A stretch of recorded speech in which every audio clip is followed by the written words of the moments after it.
Hey guys, I am back again with another guinea pig video, as you can tell, and this one is on taming. And I realized that I had literally done every single other guinea pig video out there other than taming. Like, I had done care and stuff. I had literally done everything but taming. So, taming or bonding, whichever words you prefer. I think they're, to me, I think they're kind of two different things. So this one's going to be on bonding. So, I know I just said taming, I meant bonding. I don't know why I do that. Okay, so, the first tip to bond with your guinea pigs, if you have had them for whether a day or a few weeks. Now, personally, for the first day, I think you should just put them in their cage and leave them be, let them get used to their new home. It's kind of like you moving in and, you're kind of weird about it. They're going to feel the same way. They're just going to be like, why am I here? What happened to the probably 8 other guinea pigs that were with me? So, okay, she's chose to run away. She doesn't really like me. She's kind of my untamed one. I have never been able to tame her. She comes up to me and smells me, but, she's just kind of, stay away from me. This one, however, is just like, I want to get in your lap. Okay, so your first tip on taming your guinea pig is basically to leave them be for their first day. Okay, so maybe 2 or 3 days, I think. I would leave them alone. Alright, so after the first 2 or 3 days, to start bonding with your guinea pig, I would, well, first of all, trust is in bonding. So, food is often, like people, you kind of bond over that, and I usually get drops with orange in them, and they are vitamins. They're yogurt with vitamins for the guinea pigs, and as you can tell, they absolutely love these things. I have had them for I've been giving them to them for a very long time, because, they gotta have vitamins. Now they're gonna fight over it. So it's just best to give them 2, because these are very high in sugar, and as you can tell, they're pretty fat. So this is how to bond with your guinea pig. There you go. They trust you when they willingly take food out of your hand. And she usually just runs away. This one here is just like, I'm just gonna eat it right in front of you. You're not gonna take it.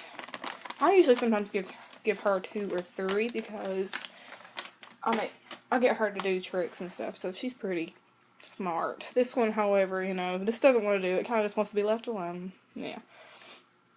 Alright, so this is a tip for taming, other than the food. You can see what she's doing. She's smelling me.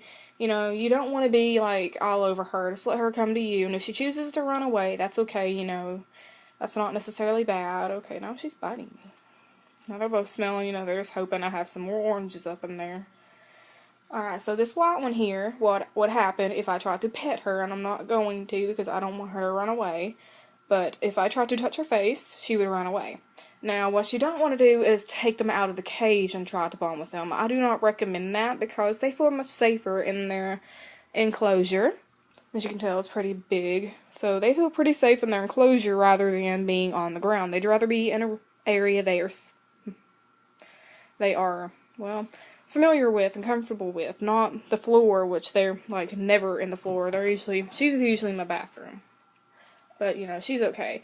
Another thing with the guinea pigs is, this is kind of crazy, to bond with them kind of don't make them mad, and our way to make them mad is to pick them up and not have all of their 4 feet touching something. They cannot be dangling in that air, because then they're going to flop around like a fish. It's kind of weird, but they do that.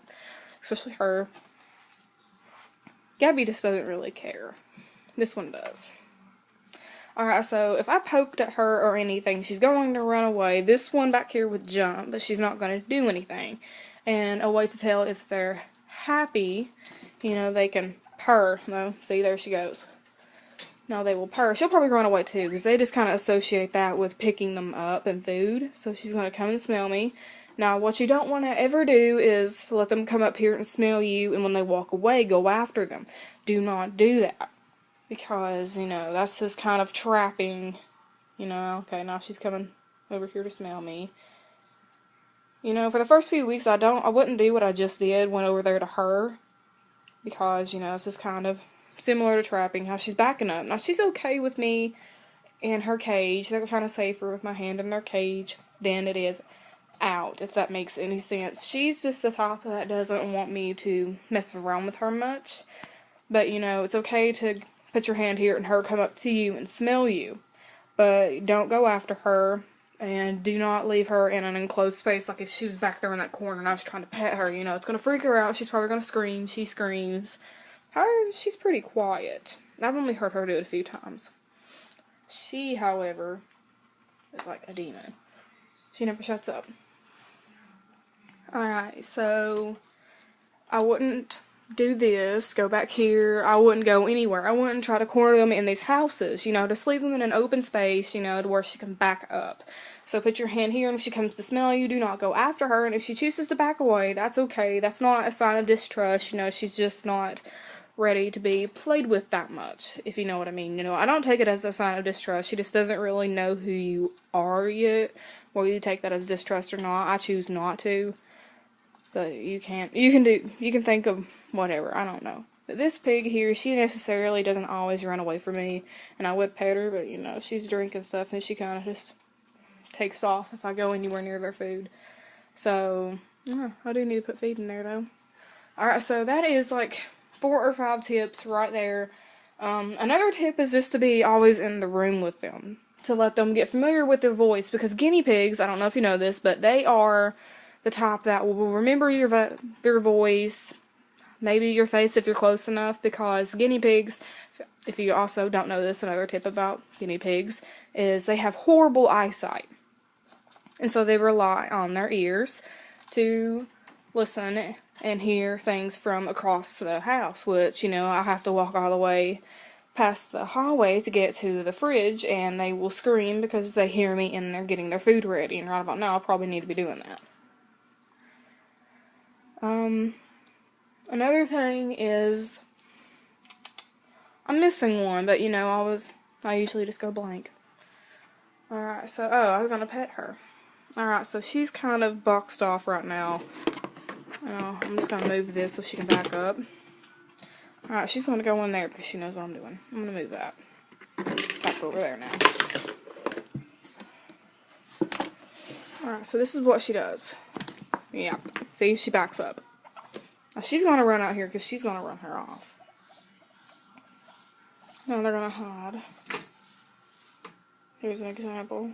You know, she's kind of more interested in that wood than she is me. Yeah, see, they're gonna back off. So don't get mad if she does that to you. That's okay. You know, you just need to take more time to play with her and be near her, get her used to your voice, which she knows my voice now. She's just kind of quiet. Alright, so as always, remember to like and subscribe, and do any requests. I'll be happy to do any of those, and bye!